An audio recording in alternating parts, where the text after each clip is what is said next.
Welcome to episode 545 of the Fitness Business University podcast. This is Tom Langton. I'm here with the Vince Gabriele. Vince, good afternoon.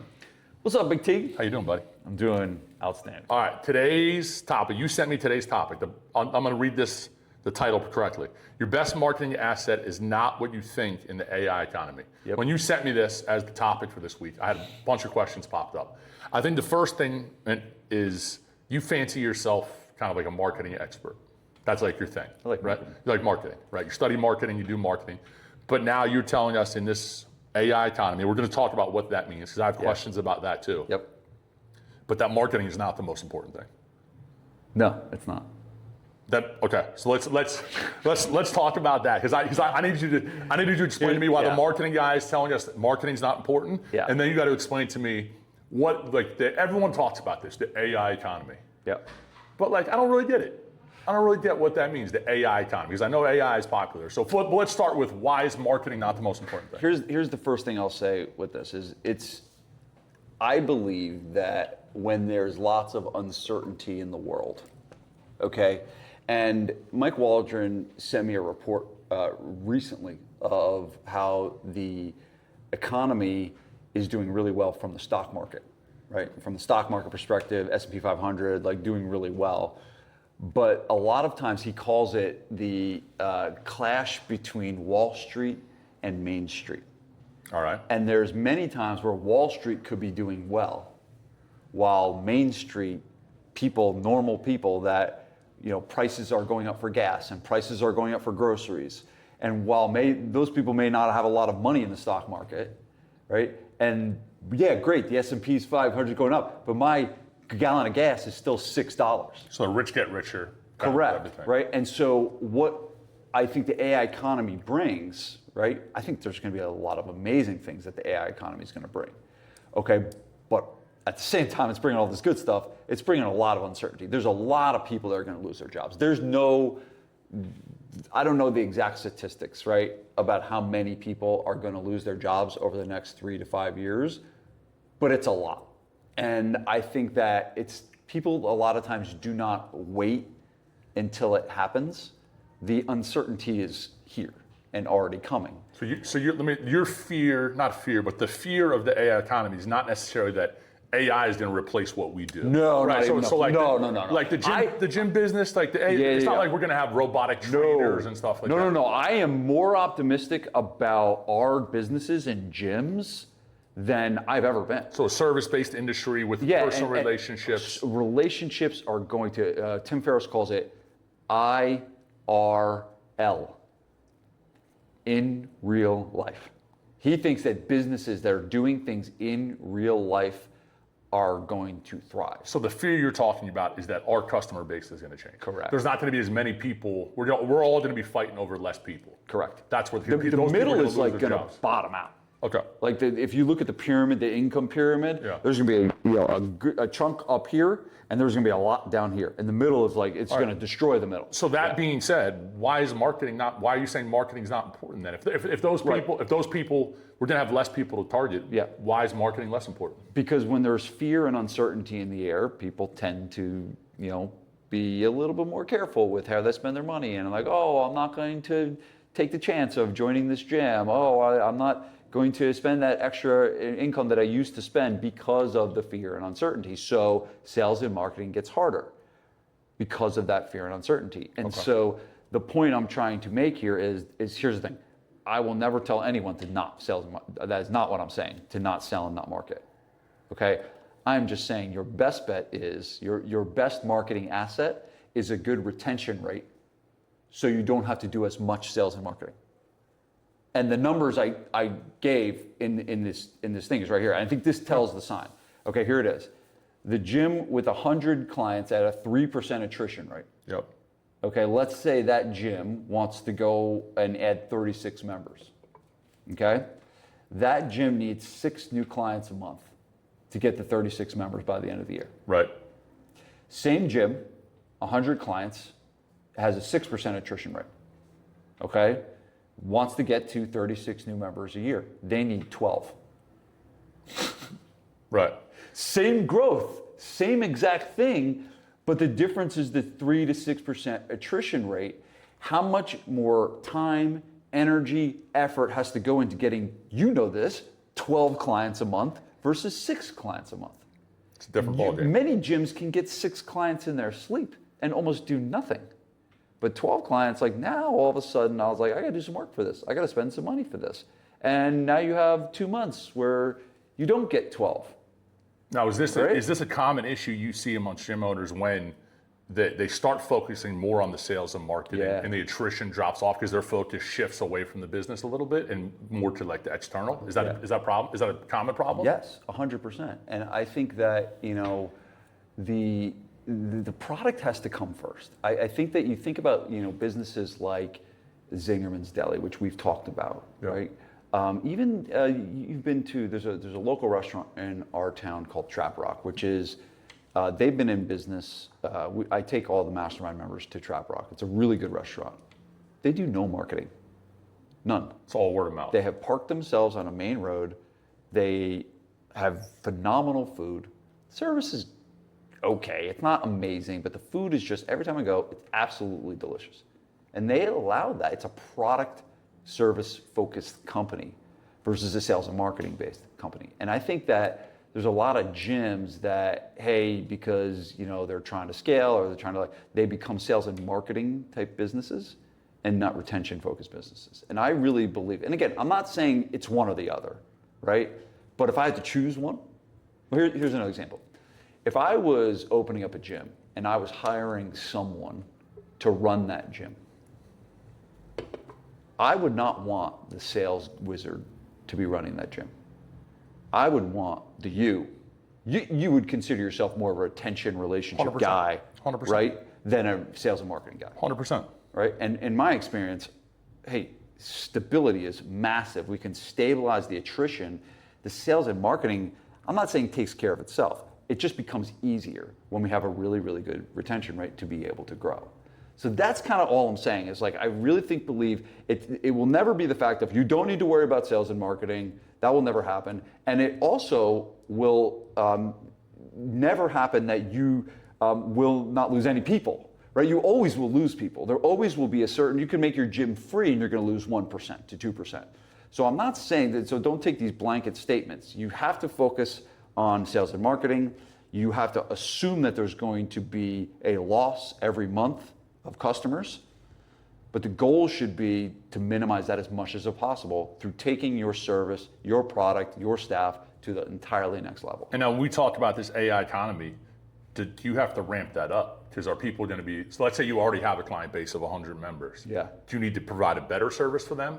Because now they're looking at their checkbook, right? So you can't just be status quo. Yeah, that's true. You need to ramp it up as well. Yeah, you should always try to, I forget which, maybe it was the E-Myth or something, and I think we talk about it later as one of our points, but there's someone that wakes up in the morning and goes to sleep at night thinking about how can we make this product better. Think about this. If you had a restaurant, wouldn't you want your chef to wake up every morning thinking, how do I make more delicious food? If I could just make this food more delicious, more delicious, more delicious. And every morning he woke up and every time he went to bed, he was thinking about that in his mind. Man, what an unbelievable restaurant you would have. So I think that's kind of the thing. It should always be focused. Now, is there a point of diminishing returns? Probably, right? So you have to kind of aware. And sometimes I have seen it the other way, where it's they only focus on the product and there's zero focus on sales and marketing. I don't think that's what I'm saying either. But if I had to have one to focus on, if I could only pick one, it's hey, lock them in when they get there. It's on the product. Yeah. Now, is this something you should hire for, or is this something that the owner should take care of, or is it kind of a case-by-case basis? So I think this is these businesses are very owner-driven in terms of, I just had a guy in for a consulting day. You met him. I met him when you came in. And he's pretty new. He just kind of just starting out. And he was asking me about culture and all these things like that. And again, in the beginning, what is the culture? The culture is the owner. For sure. Right? That's what the culture is in the beginning. So I think that it all starts with that. It all starts with who the owner is as a person, what his value sets are, how he runs his life, how he runs his day. That's the seed of the culture. And then at some point, that culture needs to be clearly defined, right? To be able to communicate. And you were there in the process when we created our first set of core values at GFP. Sure. We read the book Delivering Happiness, right? Remember that? We read that book together, and we had like 14 core values when we started. Yeah, we got a little big at first. I think we're down to 6 now, but yeah. So I think that a lot of it's a very, to answer your question, I think it's very owner driven in terms of the culture. Yeah. All right. So let's get into it. Like, how do you do that now? Can I give you one more stat? Of course. The one stat I wanted to give, because I talked about, hey, would you rather get 6 clients a month or 12, right? Right. But the other one is, let's just take that same gym with 100 clients, and let's say they charge $500 a month, which is, I wouldn't say middle of the road, but like a good, solid service for small group training. Let's say that business, 100 clients, $500 a month, takes their attrition rate from 6% to 5%. Okay. Now 1%, that's not a lot. That's losing one customer per month. One less person a month. Right. Right. That's like just telling someone, don't leave, please don't leave. just like a follow-up process. Yeah, it can be a simple process. Something that even if they go on hold and they come back in 2 months, or it's not hard to improve your attrition by 1%. We'll get into the ways that we can actually do it. But that's just a 1% drop in this scenario. Even if that gym stays locked at 100 members the whole year, meaning there's no growth, that's an extra $23,000 a year. So an extra $2,000 a month in revenue from a 1% drop in attrition. Yeah. So it's bigger than you think. These small these little hinges swing big doors. All right. So how do you do it? So what are the ways when you're talking about focusing on retention? Yep. Okay. So improving the attrition rate. If you don't have a great attrition rate right now, or if you have one, how do you maintain it? Where do you even start to make sure that what you're talking about is happening in your business? That's a great question, Tom. Thanks. So the place I'll start is the CEO of the Home Depot has this thing where he has been on record saying, this is the most important time that I spend in my company, CEO of the Home Depot. And what he does is he flies to all the different Home Depots all over the country, and he goes to a store and he watches the exchange between the guy in the orange apron and the customer. And he calls that the critical event. And he says, if we can get the critical event right, we'll have a great business and things will wait. So his job is to make sure that thing is on point, and then what are the things that are happening in the company to make that better and better and better. And I believe the critical event in our business is when the client shows up to the gym to have a session. We screw that up, we're done.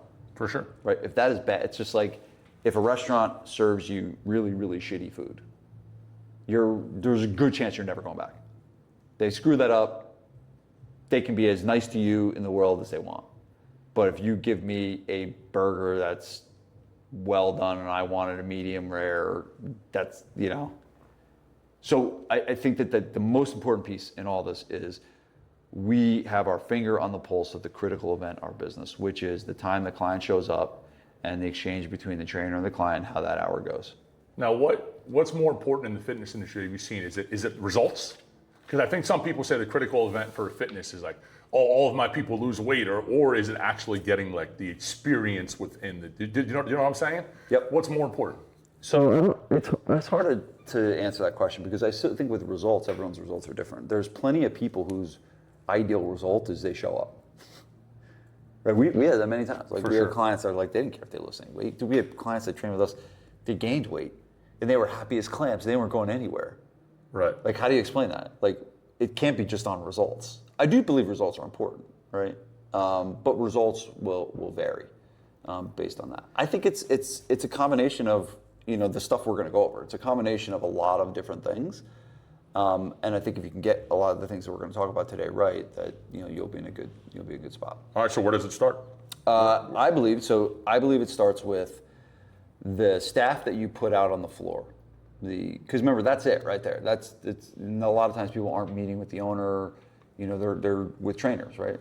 And I believe the staff, step one are cultural fits. And I kind of talked earlier about defining the culture. And I look at like our business, I look at Andres, I look at Chris, I look at Mike, I look at Ali, I look at Matt, like the people that we've got on the floor. I can literally watch them and see the values that we've decided need to be part of this business, and I can see them happening. And I think it was 3 or 4 years ago, I could have walked out to my gym floor and not seen those values, and I could show you an attrition rate that followed that was very poor. So we have right now like a sub 3% attrition rate at GFP, like pretty much industry, not industry standard, like industry leader in terms of how good it is. And I can point to every one of our staff. They're 100% core value fits. They live, they breathe the GFP culture.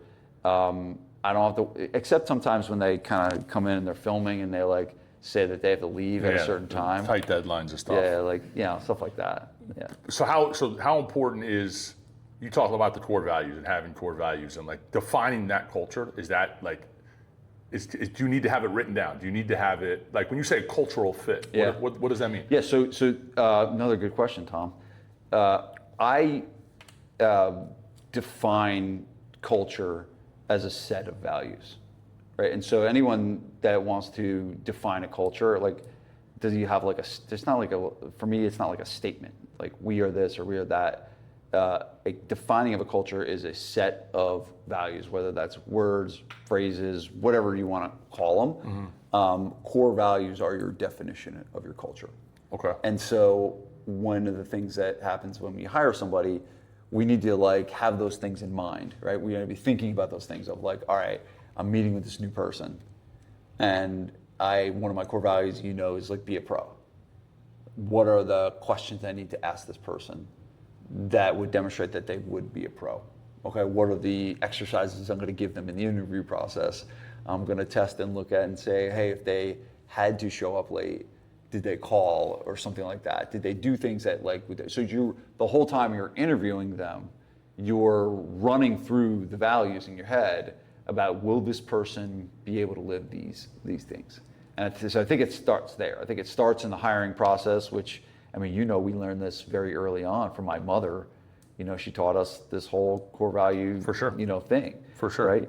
But I think that's the root of it. It's like, hire, we've touched this before, hire for character, train for skill. We can always train people what we want them to know, but it has to start here. So what are some things you look for in a cultural fit? Because I think in the fitness industry especially, like a lot of times it's what the person looks like, or like, are they super fit, or like how, you know what I mean? Like, so when you say cultural fit, give me some examples. Well, I learned this one from you, okay? And you never taught it to me. I just observed it over the years. And I always looked at you as, I envisioned one of our customers driving to the gym and them saying to myself, cool, I get to go hang out with Big Tom for an hour. And I know that's really simple. And I know that's really like, oh my God, we can't make it any simpler than that. But it's just like, does the client, this is not everything, but like this is like almost like par for the course. Like, does the client enjoy being around the trainer for an hour? Yeah. Because think about it, like if you have a client that hates being around that trainer, like they're not going to want to stay. That's like, they're like, exercise is hard enough, let alone doing it with someone that you can't stand. Mm-hmm. And so I think people have to be good enough with people, good enough personalities, good enough, energy-wise. We'll talk about energy, which is really important. And I think you got to be good enough with people that people will want to spend an hour with you. Okay. And maybe they don't want to spend 3 hours with you. That's okay. But you have to be good enough to want to spend an hour with you. That is like my very almost most simplistic way that I could explain it, because if that doesn't happen, then they're going to be looking for a way out. They're going to be looking for another excuse not to go to the gym because like, oh, I don't want. Well, think of it like this. We have had people, very few, but I hear this very commonly in Mastermind. They say this: we have this one trainer that clients call and they say, hey, when is so-and-so training? Because I want to make sure that I'm not there. For sure. That's not going to last. Yeah. That trainer is not going to make it. And if all of a sudden your gym is made of trainers that are like that, your gym is not going to make it. Right? And what is that? I don't want to spend an hour with that person. That's all it is. Right? And so I think that there's, is there a lot of, what are the qualities that go in, to want to spend an hour with that person? I think, one of it is like, just like, what's your, my daughter has this word called aura. Right, and she I never but it's like the energy you put off. It's like, do you put off this vibe that's like negative, or do you put off this vibe that's like cool and relaxed? Like Andres puts off a vibe that's like, I want to be around him. I want to be around him, right? And so I think that's a part of it. It's like we've had people in the past that put out a vibe that are just like, we're thinking about people, and they put out this vibe, and you're like, kind of suck. Remember we read the book a long time ago, Power versus Force. Did you ever read that book? Right. And it's all about the attracting. Like you want to attract people, not repel people. And a good energy, a good high energy coach, a good high energy trainer is going to attract. They're going to want to be around that person. And a bad and negative energy people, they're like, I want to stay away from that person. Right. It's kind of like some of my family members. All right. So let's say you find those people. Let's say you find those people. How do you? What are you laughing at, Tom? Do you have anyone specific? No. How do you foster that? How do you make sure that continues to happen? I think that's where a lot of people struggle. Like when we talk to gym owners, it's like, I have a team. They made good hires, but this business is a grind, right? So like, how do you ensure that once you have a good person, that they keep up what you're talking about? They keep up good energy at 5 in the morning, at 8 at night, doing those quick turnarounds. I think that's where a lot in this industry people get burn out really quick. So how do you maintain that over a long period of time? Like you've been in business for 20 years, right? So you cycled through some coaches, but like how do you maintain that? Yep. So I think you got onto something really important, and that you're right. Burnout is. Where's my drink? It's on the ground right there. Jeez. Andres. Yes, 100% burnout is, and some people are soft, right? And they get burnt out very easily. Like you and I could grind like 60 sessions a week, we'd be fine. Now some of these kids, they work like 25 hours. Culture, for sure. But I do think schedule management and like the split days, like there's no faster way to burn someone out than split days, right? So if you're having someone do split days, 6 days a week, that's gonna be rough. Right, and so I think Andres got this cupcake schedule where they made sure they managed it. Like we're only going to let him have. He's like a pitcher. He's like a pitcher on a rotation. It's like we're only going to let him have a couple split days. But I do think so. Split days is one that just manage their schedule enough that hey, we're not killing this person. Okay, that's a big one. I think the second thing is people need to be paid fairly. I'm not saying you need to like throw the kitchen sink. I think you have to protect your margin for the business. Right? There's only so much a session generates. And so since there's only so much money a session generates, there's only so much money that we can pay. There has to be a cap. There's a salary cap to how much you can pay a session. But I do think people have to be fairly compensated. If they don't feel they're fairly compensated, that will grow in resentment. And so I think that's one, is manage your schedule well. Don't burn them out. Don't give them split days every day. 2, pay them fairly. Right, you have to pay them, what the market bears, and then I like to be a little bit higher than what the market bears, and then progress people as they do a great job. Like I think Andres just got a raise just recently because he's doing it and I hate when people ask me for a raise. You've never asked for a raise, have you? And usually we beat you to the punch, right? I think that happened with you many times, right? I don't know if you ever asked me for a raise in 13 years. Because you were doing a damn good job. And I was like, this guy's killing it, and I want to reward that. And so you're better off beating them to the punch versus usually the people that ask for raises are the ones that are doing a shitty job. For sure, the bad order, 100%. That's always how it goes. 100%. It's always how it goes. Now, as far as I think one thing that you did, I haven't been around the business now, but is the education side of it, of like providing the education. I know that was a big part of it. I always saw it where it was like that was part of my pay. Where if you'd be willing to send us out and have us learn, we could go help the business, but it also made us a lot better. So I think that was a piece that was important as well. The education. The education is as far as like, yeah, we're getting better. We're taking that education, making the business better, but you were paying for that. Yeah. So I looked at it, so that was part of my salary was seminars we were going to. When you brought speakers in and stuff like that, like instead of me having to pay for any of that, it was kind of taken care of if I could take that and then translate it into the business. Yep. So I think the ongoing training is a really important thing. Thomas Plummer said this to me. He said, I don't know how much I agree with it, but I think it's close. He said, younger trainers' currency is continuing education. It's huge. Right? It's huge. It's just like when they're young, their currency as they get older, right, is provide for their family, right? When you have kids and stuff like that. Like, but when they're younger, like I know for me, like that was like everything. Like, I just wanted to get boiled DVDs and learn shit. Like that's all I wanted to do. So yes, I think continuing education and opportunities like that, and that's what one of the things we used to do, because it's hard sometimes to send people out to all these different seminars and stuff. One of the things we used to do back in the day was bring people in. For sure.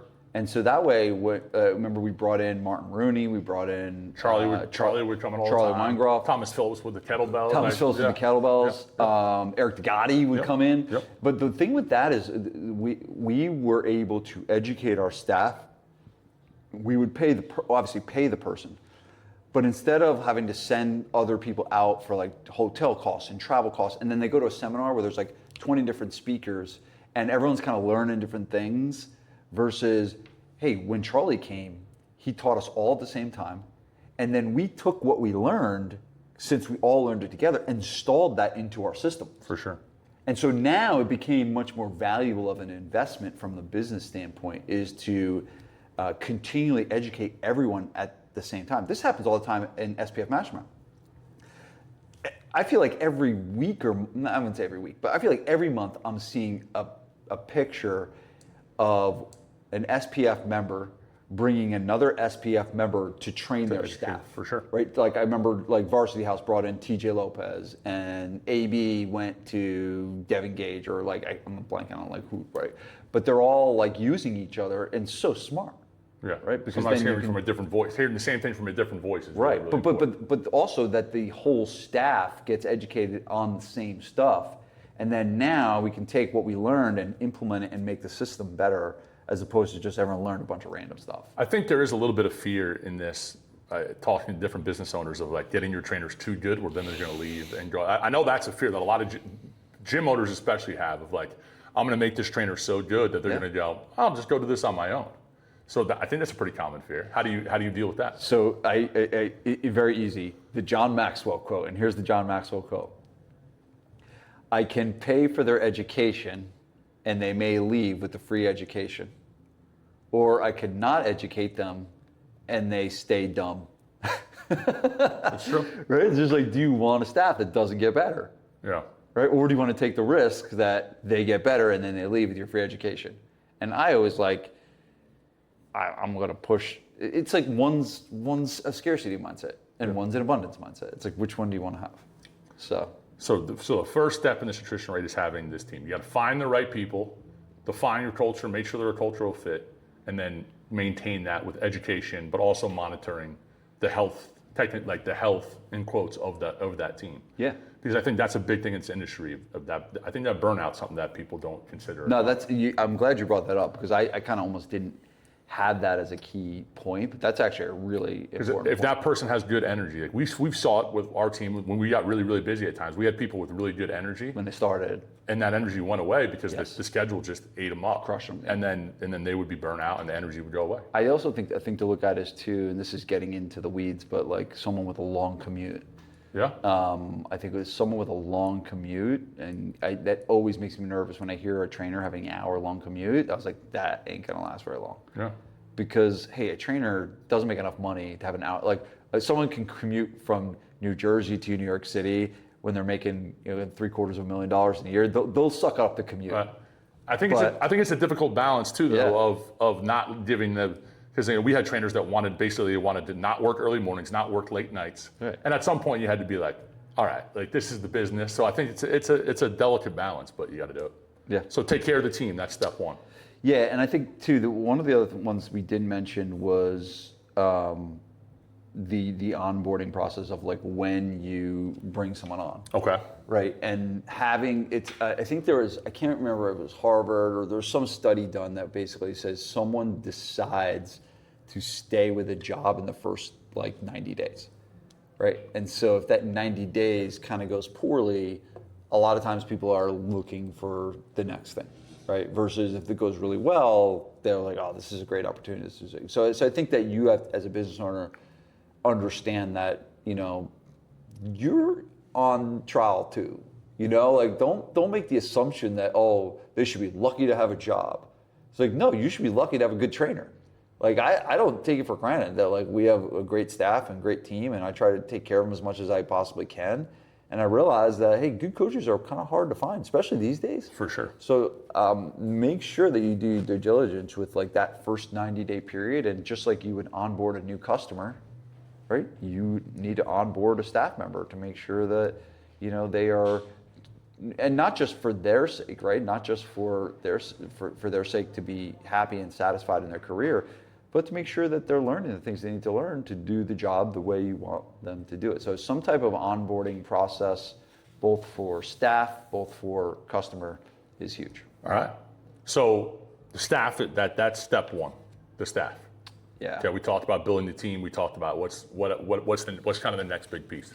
So I think the next thing is the actual, like, what happens, you know, in the gym, right? The actual product, if you will. Like, if we could almost like productize what happens, you know, we could call that the training experience. You could call that the training system, the training product, or I don't know what we would. There's so many different names that you could call it. Right. But it's almost like, all right, now just talked about the people.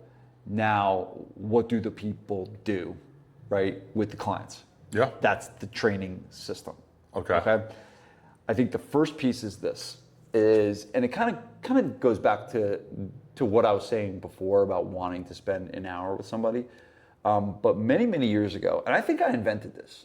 Okay, but many years ago, I have invented many things, but I think did I invent this? Well, I don't know what you're talking about. Let's keep going with it. So I realized how important energy was in a session, to be able to walk on a floor and to be able to feel a certain vibe and to feel a certain energy, right? And I knew how I wanted it to feel, and it was just very hard to describe it. Right. Okay.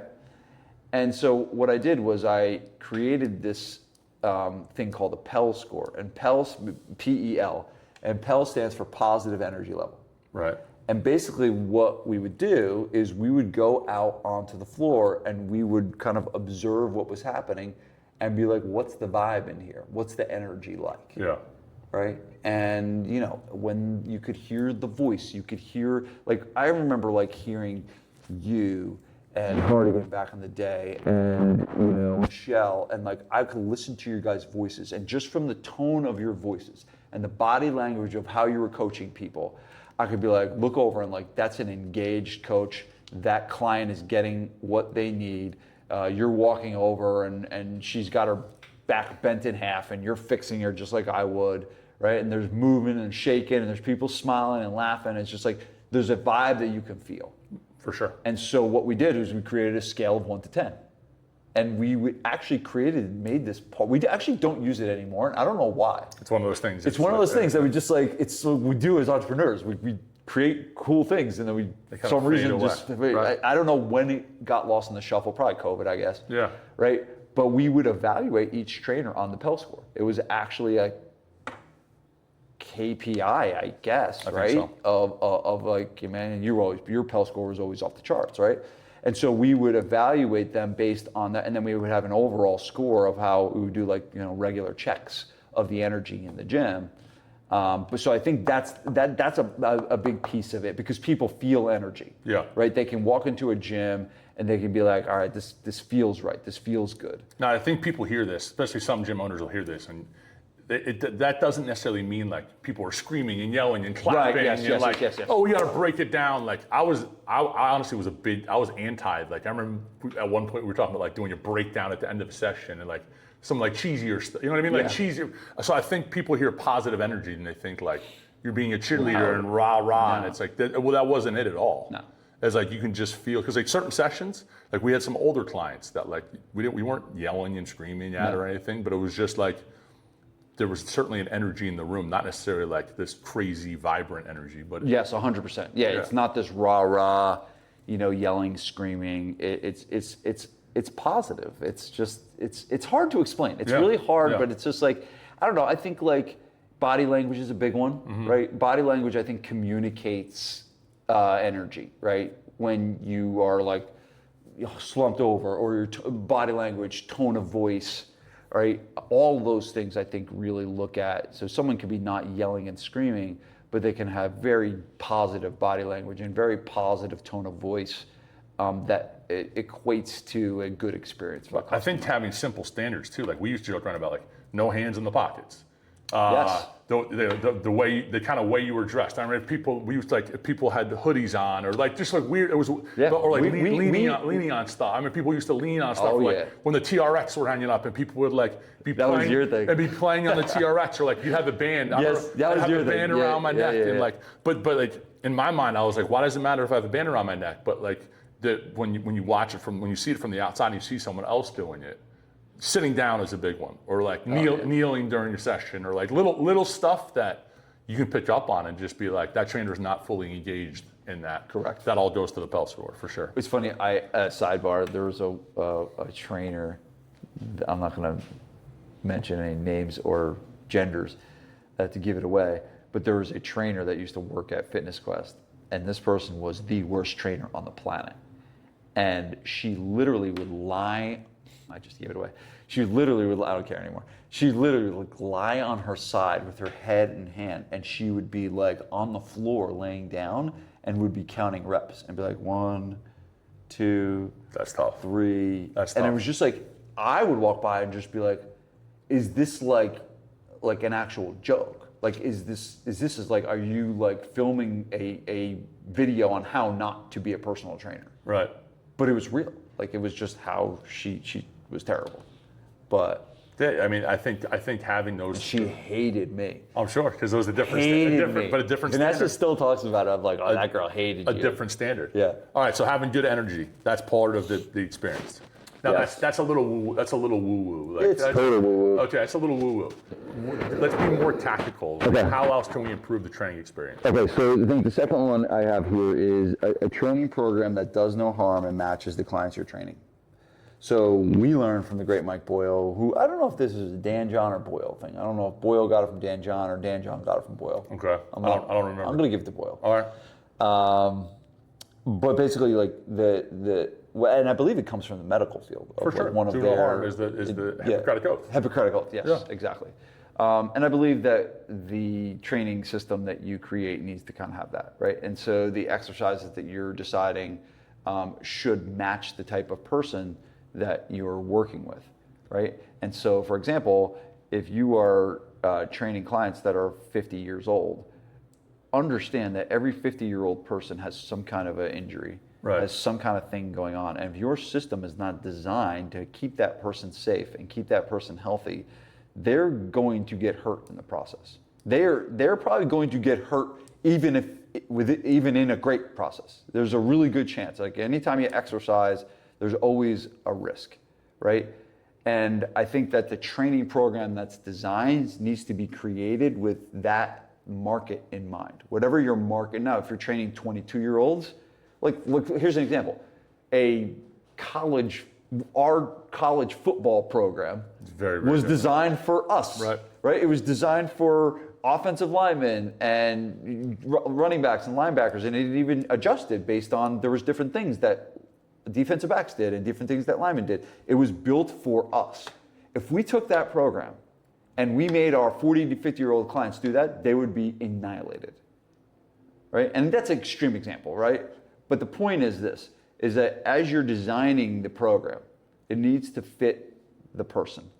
It almost has to fit like, so exercise selection, right, is a really big thing. Are we going to back squat a 50-year-old guy with shitty shoulder mobility? You probably shouldn't. Well, I shouldn't. You probably shouldn't. Yeah. So people are going to be mad at saying that, and Boyle obviously would agree with me, right? But it's like, no, like And even like a straight bar deadlift. Like, why do I need a 57-year-old dude doing a straight bar deadlift when I can give him 200-pound kettlebells and he can have his will with it and probably not even come close to injuring himself? I think the filter. I don't remember who taught us this. It could have been Charlie. It could have been Boyle. Somebody taught us about the filter. And the top of the filter, when we chose an exercise, the top of the filter was do no harm. Our results that we wanted was the bottom of the filter.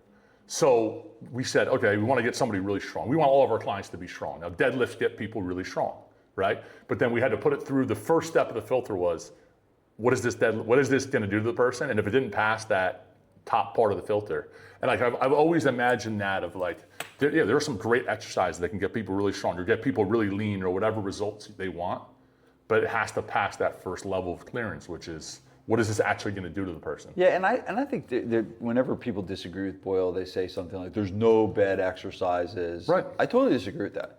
Dude, my back hurts when I deadlift. For sure. Even when I trap bar now, like I don't even trap bar anymore. It hurts. So I'm not going to do it. Like I tried it the other day. I was feeling good. I was like, I'm going to try trap bar. I was like, I hurt, it like bothered me. Right. And my back was like, so I was like, I'm not going to do that anymore. I always looked at it like, are you that bad of a coach where you have to do this one exercise? Yeah. You can't get somebody strong without doing that. And I feel like that was kind of like always our challenge. Like, how can we get those results we want? There's nothing we have to do. We can always find something. But I think the overarching point is, one, obviously do no harm, but two, that does the program that you have created, does it match the market that you're trying to sell? Which is kind of goes back to marketing of like, it's way easier to create a good program if you have a specific and clear target market. If you don't, then you have this program that's designed for everybody, and it gets harder. Right. Like you have the 22-year-old in there. Now, is there variety built in? I would say that we have a small handful of clients in their 20s, very small handful. The majority are 40 to 60. And we can adapt within the system to be able to make sure that they get what they need. But the majority of the clientele is... Well, I think the word you just said is one of the buzzwords in the fitness industry, is like the variety. And like almost the entertainment side of it, of like, you have a program, but we also you've had clients here for 15 years. 19. Okay, so how do you make them still engaged and not doing the same shit we were doing 19 years ago? That's the struggle. But also from a marketing standpoint, within the Instagram age of like, you want your gym to look cool on Instagram, right? And do cool shit, but also not beat the shit out of people. Yeah, I waved bye-bye to that a long time ago. But I think in the I'd be like, I'm cool, not looking cool. But I think there's a lot of people that struggle with that. Of like, we want people to come in and like, there's an entertainment part of what we do. Like, we're not college strength coaches, right? In a certain realm of this industry, it's like, you're going to do exactly what I tell you to do, and like, you're not going to complain about it. But if someone's paying you $500 a month, they want to get they want to do some cool shit. They want to get on Instagram. So it's like, I think that's a delicate balance that you have to play with. For sure. Yep. No, that's a good point. All right. What's the last part of this? Are we going right into client relationships? No, right before that, where you said you told me that someone has to own it, right? So you need to have someone on the squad has to own the training system. Yeah, I said that. Okay, the other one is, for this training experience, is a strategic combo of variety and consistency. Right, kind of what we were just talking about, of having a system, but also being able to kind of like... Yeah, that it's consistent enough that your people aren't... Okay, kind of like what we're saying. Like, people aren't going to get bored with the same shit over and over again, but then you're varying it. Yeah, we did just talk about that. Okay, sorry. All right, and the last one. Well, let's take a time out here. Do you want to stop the episode? We kind of can keep going. How long have we been going for? 45 minutes. Oh, you want to? Do you want to cut it and say we're going to do a part 2 here? Or do we just run it? Do we just keep running through and then just cut it off in 2 parts? It's up to you. How long do you want to go on the client relationships? That's where I didn't know how much you wanted to keep going with the training program, and then because we have 4 parts to the client relationship. Is that a totally separate episode? Or do you want to? Yeah, we can do that. Let's just do that as a separate episode. Let's just wrap it up. Let's wrap it up with this one, and then we'll come back and we'll do the next week. We'll do this client relationships one. Okay. And we can do like a recap of, Okay. yeah. Okay. But yeah, So if we've been going for 45 minutes, I think that's So you want to talk about number 8 right now? Yeah, we'll talk about number 8 right now. Okay. And then we'll wrap it. And then we'll call. You want to do this call to action? Yeah. Now, what is the call? So this is going to get released this Friday.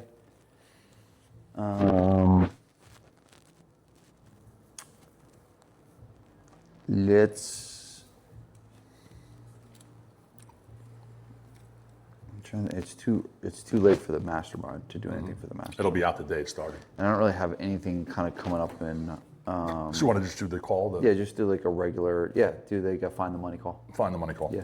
Okay. Cool. All right. So let's go. I'll send Leo a text on this last part. All right. So the last part of this is that whether it's the owner or someone on your team, they have to own this part of it, right? Is this something that someone has to be like in charge of or monitoring? How do you make sure? How do you ensure that all of this is happening? So I talked about the guy earlier that I was doing a consulting day with. Yeah. And he actually bought a franchise. So he wasn't a gym guy. He worked had another career, and he doesn't have a cert and he doesn't really know it. And he has the basic gym is like a key fob kind of like membership-based gym, but he's launching small group training. Okay. And he's telling me about how he wants to hire a trainer to be able to do small group training. And I was like, no, you need to do it. You need to learn how to do this, because here's the deal. If you hire somebody to do this and they quit and leave, you don't know what the hell's going on. How are you going to find another person to be able to come and replace that person to do it? And how are you going to train that person if you don't know how to do it? Right. And so in the beginning, I think the owner does this. The owner is the person that usually the owner is the person that creates the program. Right. Right. That person in the very beginning is the one going to sleep. We were saying before, they go to sleep at night thinking about it. They wake up in the morning thinking about it. How do we make this thing better? After a little while, that person, the owner, gets replaced with a head trainer, which was your first role, right, at GFP. Right? Your first role was, hey, I was running all the programs in the very beginning, and then all of a sudden, I realized, like, we're growing this company. I got to work on leading the staff. I got to work on the sales and marketing. I need someone that's going to take over the product and make sure that the product stays good. And that was your first role with us. And so I think it starts with the owner. I think the owner should own it in the beginning and probably have their finger on the pulse of creating it, right? But then after a while, I think this is one of the first things that can be handed is, the program design and the product improvement and the coaching of the other coaches and things like that. But I think with that, there has to come some kind of guardrails and that owner checking back in, because I think sometimes, and we've seen it a lot, we've seen it with gym owners where they hire a head trainer and that head trainer basically turns the gym into what they want. And the program goes way off, and like you kind of said, if that person leaves, it's like, it's like it becomes their gym. Yeah. So I think part of that has to be with because that's the one thing we did. We talked a lot about the program and am I going to make changes that I want to make, but why are we, and having a reason of making those changes and kind of having really tight guardrails so we maintain that consistency that we're kind of talking about. In the new book I'm writing, the 4 stages, I believe it's stage 1 or 2. I can't remember which stage it is, but I talk about documenting the most important systems to document are the client-facing systems. Right. So the things that the customer are going to have direct contact with. And so the training system is something that the customer has direct contact with. Customer service, how you handle billing and complaints and things like that. Sales, direct client. So versus HR is not. Right. Sales and marketing marketing is not. It's not direct customer, right? So I think that the things that you document and get clarity on first are those client-facing things, and especially too if you're going to hand something off. Like if you're going to hand something off to someone else, you can't. There's the difference between abdication and delegation, right? And you remember the exercise that Mark did was like, delegation is, hey, you got. Here's what we're going to do. You got it? You sure? You got this? Right? And you stay with them until they got it. Versus the abdication is you just throw a bunch of papers at them. Just like, hey, here's your new job. Go get it. Yeah. right? And so I think that's the big difference. And then in order not to do that, you have to have something you're working from. It's kind of like what I was saying about core values.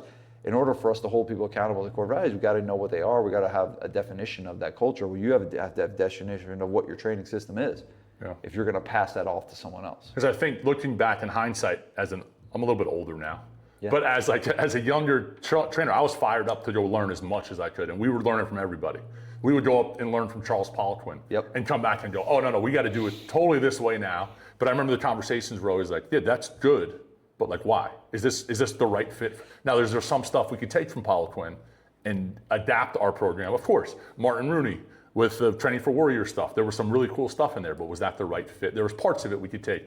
And instead of just like changing your system over, and I think that's what a lot of gyms do, is like change their identity over and over. And it's like, no. You just learn little bits and pieces to kind of improve it. Yeah, I think the question is like, how does this fit within our system? Within what we're already doing, right. And we can make small improvements. Yeah. All right, so there's one more part. So we talked about hiring the right people, the training experience on the floor, what those people are actually doing, like as far as the nuts and bolts of the training. There's one more big piece that's maybe the most important piece. Yep. But we've been going for a while. We're going to do it. We're going to come back and do a part two. So let's stop right. We'll stop right here. We'll do a part two of this episode, and this last one is probably the most important. Yeah, huge. Okay, so we'll talk about what that last one is next time. But if someone needs some help with all the stuff that we're talking about, we threw a lot at them today. Yep. What's the best way that they can get help? Yeah, we've been having really good success with this thing called Find the Money Call. Okay. And where gyms have been coming to us, getting on a call for free with us, and they fill out a questionnaire that basically tells us info about their business. And from the info that they provide to the business, we narrow down anywhere from 1 to 3 things that they need to do to find hidden money in their business, right? And so we're showing up to the call prepared to give them the insights of what we feel is going to help them make the money that already exists inside of their business the fastest. And then we deliver that to them. Can I be honest with you? Yeah. If I'm a gym owner and I hear this, I'm thinking I'm getting on a sales call. Yeah. And I'm afraid. I like the way that sounds, but as a gym owner, I'm like, I get DMs every day. I get emails every day from like, what is this? Is this just going to be a sales pitch? So here's what I promise. One, that you will get value from the call. Okay. Right. In exchange for the value that we give you, we will ask your permission to tell us tell us about the program. About the program. For sure. No, I'm not hiding that at all. Yeah, it is not. I'm not saying that we're not going to get on the call and get their permission to talk about because here's the thing. It's like, how do you help someone at your gym? You sell them a membership. Right. Right. I'm with you. Like, how do you does your Instagram content change lives? No. No. Your Instagram content is the thing that gets them in the door. When they become a member at your gym and they train with you 2 to 3 days a week, that's when you change their life. It's the same thing for us. So yeah, you can listen to this podcast and get value from it, and you can get on the free call and get value from it. But the dudes that I've helped change their life, the dudes that I've helped go from $8,000 a month to $200,000 a month, they joined the mastermind. They did something. Like they invested in a program to help take them to the next level. Yeah. So no, I'm not going to hide behind that. And it's not. There won't be like they're going to get value. There's not going to. There's not hard close. Yeah. You have to do this by this day. Like no. Like we'll tell you about the program, but awesome. But we lead with value, and that's how we earn the right to tell you about what we do. Love it. Click the link in the show notes. Yeah, link in the show notes for that one. Vince Gabriele. Thanks, Tom. Have a great day. Thanks for listening to FBU Podcast. Guys, if you got anything out of this episode, do us a favor. Hit that like button, share this episode with another fitness business owner, and subscribe to our channel. Every one of those clicks help us out a lot. And don't forget, visit vincegabriele.com for tons of free resources. There are books, downloads, everything a fitness business owner could need. Thanks again. Have a great day.